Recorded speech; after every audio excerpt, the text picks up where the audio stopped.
Hello, everybody, and welcome to Lithalia's Little Hook with Melanie. I am Mel, your hostess, and today, nope, that's still in my glasses. Still in my glasses. Up, up, up.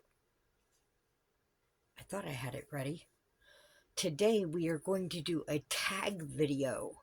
This video was started, this tag list was started by Lisa, or Khadijah Lisa Ladybird. I hope I said that right. Over on Ladybird Loves. And it is hashtag woolboxfun. She is British anyway, so all yarn is wool. So there are 12 questions, and I've written them down and all my answers, and then I'm going to put them in the description box below so that anyone who is not a content creator can play along. I'm going to tag 3 other content creators. They can do it if they want or not. I would appreciate if they did it, but it is totally their choice. It's lots of fun. They're interesting questions. And if you want to play along, go ahead and put your answers to the questions in your comments. So let's start. Ooh, it got loud there. Okay, number 1. If you were stranded for hours in a car in the middle of the world's biggest traffic jam and you had your just-in-case wool and one set of needles or one hook, no pattern, no scissors, no tape measure, no tapestry needles, no nothing else, what would you knit or crochet? I had to think a little on this. I would make a blanket. I would start a blanket at least. Hopefully I don't have a blanket's worth of yarn in the car as just in case yarn. But I would start probably a granny square or granny rectangle blanket, and then no cutting necessary. None whatsoever. So, number 2, what would you do if you didn't have your just-in-case wool? What would you try to do instead in this so-called traffic jam or stuck wherever you're stuck? I would either read a book, play on my phone. I have lots of games on there now. Or sleep. I can sleep almost anywhere. I have not yet really found a place I can't sleep. So, except in my bed at night. And then I wake up all the time. Number 3. Have you taught anyone else how to knit or crochet? Yes. Yes, I have. I have 4 nieces and 1 nephew by my older sister. And I have taught 2 of my nieces and my nephew to crochet. I did not yet know how to knit. So I taught them to crochet at different times when they were interested in it. I don't think any of them have kept up with it or even remember what they learned, really. They might remember. My nephew is predominantly, or at least when he was younger, was predominantly a lefty. So I was like, well, we can do mirror teaching and you could learn that way. He said, no, I'll learn right-handed. He can do so many things ambidextrously. And the only difference I ever saw in his crochet was he yarned over in a different direction somehow. And it gave it a cool twist to the stitches. So, number 4, what is the most rewarding part of knit and crochet for me? I like making others happy. I kind of live for it. And seeing them when they get something I handmade for them specifically just fills me with joy.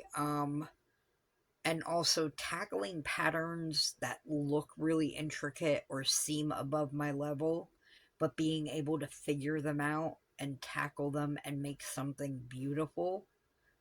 Um, that is something that I've always loved puzzles, so that is something that also gives me joy. And I'm always learning something new, even after almost 36 years of crochet. I am learning new things about crochet and then knitting, which I've only been doing a few years. And sorry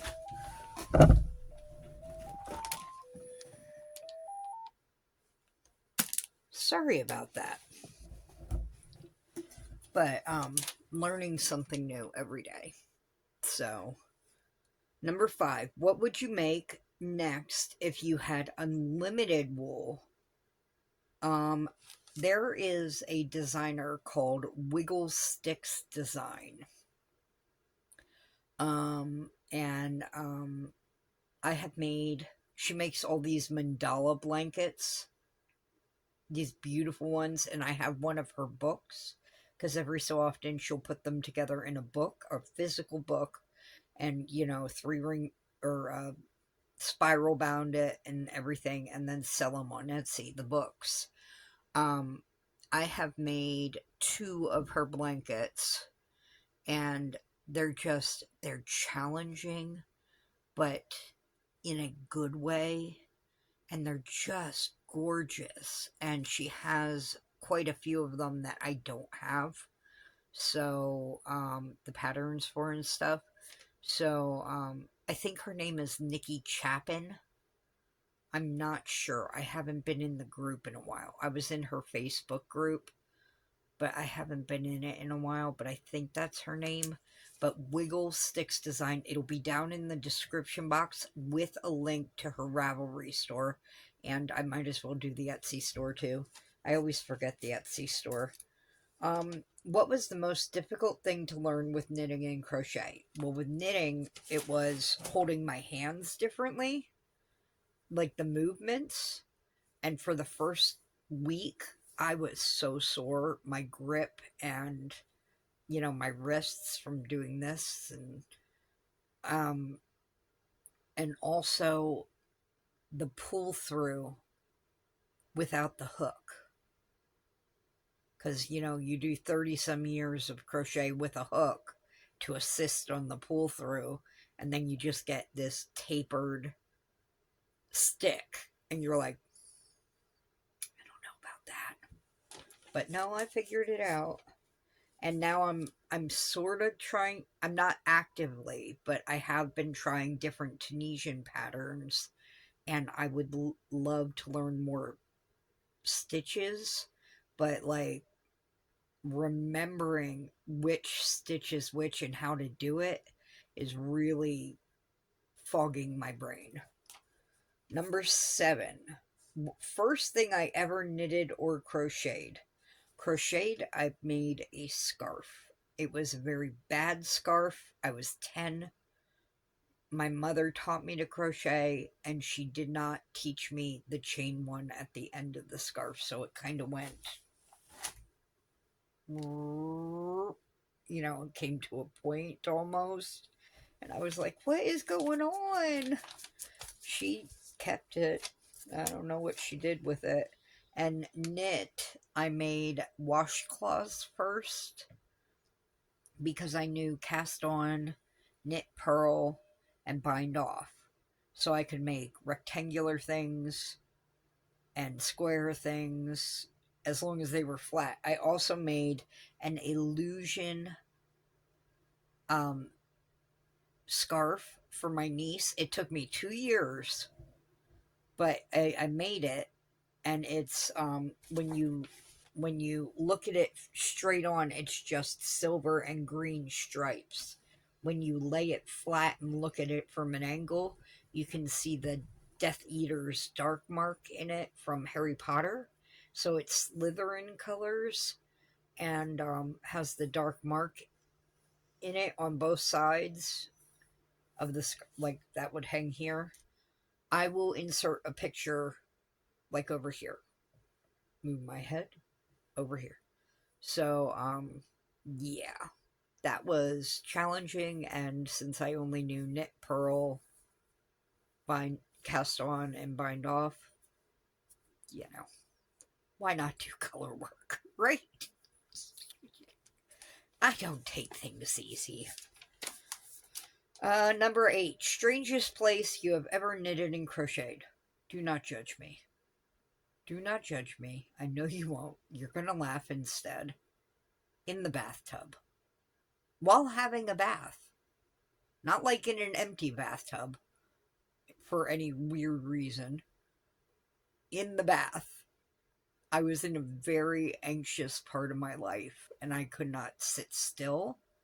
And I was, baths are soothing. But I couldn't keep my hands still. So I would take little pieces that I could hold up and keep out of the water. You're judging me, aren't you? You said judgy. Judgy. All right, number 9. Favorite things to make. I have a few.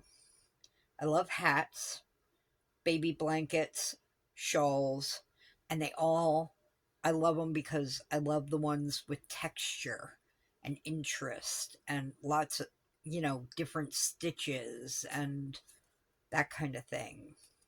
They keep me interested. My brain squirrels a lot. If you know me, you know this. So, favorite yarn or wool? I don't really have one. I will use pretty much anything. I will use Red Heart Super Saver, even from like the 80s and maybe older. I don't know. I will use bougie yarn. I have bougie. Oh, I have bougie yarn. And what I really love, the hand dyers I really come to love are Yarn Love. And I'll put them in down below. And Biscotte yarns. I'm hoping I say that right. They're a Canadian hand dyer that I found this past July. I have referral links for both of them in my description box all the time. So if anybody ever decides to go look at their yarn and then buy it, go through my referral link. Gives me a little boost in points and stuff with their loyalty programs. And then I just found Blackbird Sycamore with my Advent last Christmas. And they are gorgeous. And it's so soft. And I don't know what I'm going to make with that Advent yet, but I'm excited. Where is my favorite place to buy yarn? It would have to be online. And I don't have a favorite place unless you go Yarn Love and Biscotte Yarns again. I just love their yarns. But I don't buy from them often, so it's not like favorite place. But I will buy what I need where it's on sale. So that's me. Is there anything about your hobby, knit or crochet, that completely stumps you? Not yet. I haven't come across a wall that I can't hurdle. Well, not hurdle, but, rock climb and drag myself over, all bruised and bloodied and roughened up from the stones. And that was it. That was number 12. I'm going to look for more. That was number 12. So there is the tag video. Hashtag woolboxfun. I'm going to put it up here where my antennae are. And if you do make a video and do this, you don't have to be tagged. You can decide to do it yourself. But if you do make a video to do this, then use the hashtag woolboxfun so Lisa can find your video. And I think she's making a playlist. I'm not sure. Now, I am going to tag Queen's Crafts by Bridget. I'm going to tag Katie's Been Yarnified. And I'm going to tag Missy's Yarniverse. I believe Yarniverse and more. Yarniverse. I should have written these down. Didn't write these down. I will have them tagged down below so they will know that they're the people. I'm going to tag 4. I'm tagging 4. I'm also tagging Crystal, the Yarny Chicken, and Crazy Cat Lady. You're doing this, Crystal. Come on. You don't have to do it if you don't want to, but please. It's fun. All right. So that is my tag video, and I will talk to you later. You all have a wonderful day and whatever part of the week it is. So I love you. Shine bright like the stars you are, and I'll see you later. Bye bye.